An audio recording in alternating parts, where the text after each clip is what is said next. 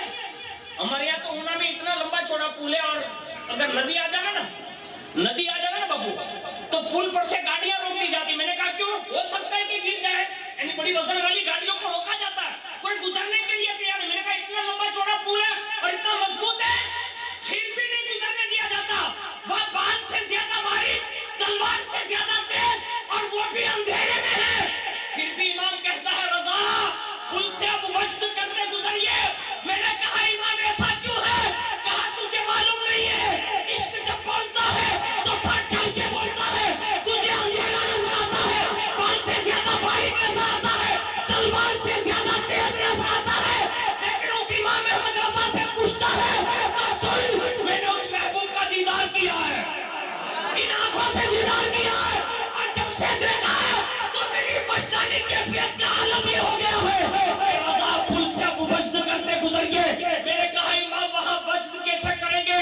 کہا تمہیں جہنم کا پل نظر آتا ہے, مجھے پل پہ آمینہ کا لال نظر آتا ہے, عبداللہ کا جگر پارا نظر آتا ہے, سیدی مرسلین نظر آتا ہے, رحمت للعالمین نظر آتا ہے, اور جس نے شفاعت کبریٰ کا تاج زمین دیا ہے وہ مصطفیٰ پل پہ مجھے کھڑا نظر آتا ہے.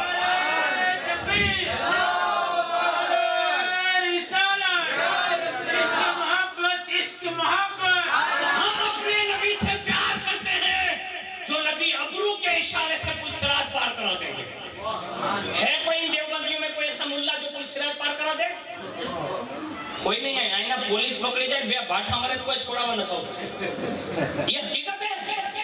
لیکن ہمیں اور آپ کو حضور کے تعلق سے محتاط رہنا ہوگا کہ حضور قبر میں بھی کام آئیں گے, حشر میں بھی کام آئیں گے, میدان میں میزان عمل پہ بھی کام آئیں گے. ہر موڑ پر جہاں سب چلے جائیں گے نا وہاں حضور جو ہے امت کے غم میں وہاں جلوہ فکر. ہمیں حضور سے پیار کرنا ہوگا. لیکن ایسا عشق ملے گا کہاں؟ بہت سے پاک سے, صحیح بتا رہا, بہت سے پاک سے. تمام دیلواڑہ کے جتنے بھی سادات ہیں سنی سلو کتاب ان تمام سے گزارش ہے اللہ کے لیے کوشش کرو اپنے بیٹوں کو سچا اور پکا غلام غوث اعظم بناؤ. ہاں غوث پاک کو اللہ نے اتنا پاور دیا, اتنا پاور دیا, اتنا پاور دیا کہ یہی سید احمد رفاعی کبیر کی میں نے جو بات بتائی نا, حضور غوث پاک نے ایک دن اپنے خاص خادم کو کہا, جو خاص خادم تھا, کہ ایک کام کر, میرا ایک بھانجا ہے. کیا کہا؟ میرا ایک بھانجا جس کا نام سید احمد رفاعی کبیر ہے, ہاں کون کے پاس جا. خادم سے فرمایا کہ میرے بھانجے سید احمد رفاعی کبیر سے جا کر پوچھنا مال عشق, عشق کیا ہے. کون پوچھ رہے ہیں, بھیج رہے ہیں غوث پاک. خادم کو بھیجا, کہا وہاں جا کر صرف اتنا پوچھنا مال عشق, عشق کیا ہے. جیسے یہ خادم نے جا کر سید احمد رفاعی کبیر کے سامنے غوث پاک کے حکم کے مطابق پوچھا مال عشق, عشق کیا ہے, تو حضرت سید احمد رفاعی کبیر نے یہ جملہ کہا, ایک آہ کھینچی اور پھر یہ جملہ کہا العشق نار, العشق نار یحرق ما سوى اللہ. کہا عشق ایک نورانی آگ ہے جو ما سوا اللہ کے سب کو جلا کر خاک کر دیتا ہے. عشق کسے کہتے ہیں پتہ یہ چلا. حضور سے جس کو عشق ہوتا ہے نا تو پھر وہ رشتوں کی پرواہ نہیں کرتا. لیکن نہیں مولانا تمہارے نکاح پڑا ہوا جو ہے نکاح پڑا نہیں, عشق ہے. اگر سامنے والا صحیح نہیں ہے تو ہمارا ذمہ داری منع کر دے کہ ہمارے یہاں یہ نہیں ہوگا. عشق ہے ہمارے یہاں کا جماعت میں پابندیاں لگائیں سب مل کر کہ باقاعدہ اس حوالے سے کوئی بھی اگر نظر آیا اس کا بائیکاٹ کیا جائے. یہ ہمارے یہاں دستور ہے.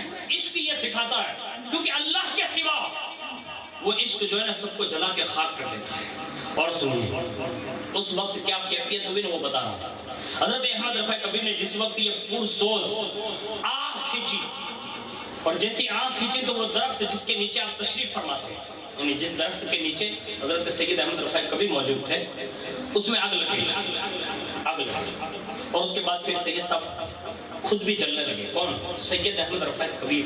اس آگ میں وہ بھی جلنے لگے یہاں تک کہ آپ کا پورا جسم شریف جل کر وہیں خاک ہو گئی اور پھر وہ خاک پانی میں تبدیل ہو گئی.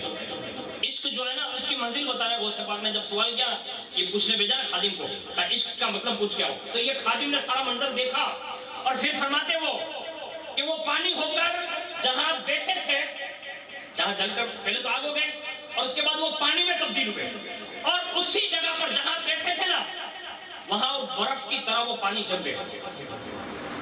پہلے آگ پھر پانی اور پھر وہ برف یعنی تین کیفیتیں انہوں نے منتقل کی. کنہوں نے؟ سید احمد رفاعی کبیر رحمۃ اللہ علیہ. اور جب یہ برف جم گیا تو حضور سیدنا غوث پاک رضی اللہ تعالیٰ عنہ کا جو خادم تھا نا یعنی جو خط پہنچانا آیا تھا ملک عشق پوچھنے وہ گھبرا گئے اور گھبرا کر انہوں نے کہا کہ اب اس کیفیت سے ان کو واپس بلانا یہ اپنا کام تو ہے نہیں. اب جنہوں نے بھیجا تھا میں نے تو خط پہنچانا میرا کام تھا میں نے تو پہنچا دیا. اب وہ گھبرا گئے اور سیدھے وہ وہاں سے گھبرا کر حضور غوث پاک کی خدمت میں حاضر ہوئے اور حاضر ہوئے اور سید احمد رفاعی کبیر کی یہ ساری کیفیت انہوں نے بیان کی. کہا میں نے جیسے یہ سوال کیا نا تو انہوں نے آنکھ کھینچی اور آنکھ کھینچتے اس سوال کا جواب دیا اور اس کے بعد یہ تین کیفیتیں ان پر بیتی. بس اتنا سننا تھا. غوث پاک نے جب اپنے غلام سے سنا تو اپنے خادم سے فرمایا دیکھو غوث پاک کا جو ہو جاتا ہے نا تو پھر پاور بھی اتنا ملتا ہے. خط دے کر یہ کیفیت تو دیکھ لی لیکن سیدھے گئے غوث پاک کے پاس کہ ایسی حالت ہو گئی اب کرنا کیا ہے. تو غوث پاک نے اپنے خادم سے فرمایا تم پھر اسی مقام پر واپس ہو جاؤ یعنی جہاں یہ تین حالتیں بدل گئی ہے پھر وہاں جا کر واپس ہو جاؤ جہاں سید احمد رفاعی کبیر وہاں جم گئے. کہا سنو ان کا جسم نازنین محبت الہی کی گرمی سے جل کر پہلے وہ خاک ہو گئے. کیا کہا؟ محبت الہی کی آگ میں وہ خاک یہ جلے اور جل کر پھر اس کے بعد پانی کی طرح پھر بنے اور جب وہ پانی کی کیفیت میں آ گئے تو پھر باقاعدہ وہ جمے اور اس کے مقام پر آپ جا کر اب دیکھنا کہ وہاں گلاب کی طرح خوشبو آتی ہو. یہ غوث پاک نے اپنے خادم سے جا کر کہا بائی چانس اگر وہ برف پگھل بھی گیا ہو تو وہاں جا کر یہ دیکھ لینا کہ وہاں یہ کیفیت ہوگی کہ گلاب کی طرح جو ہے وہ سما معطر ہوگا.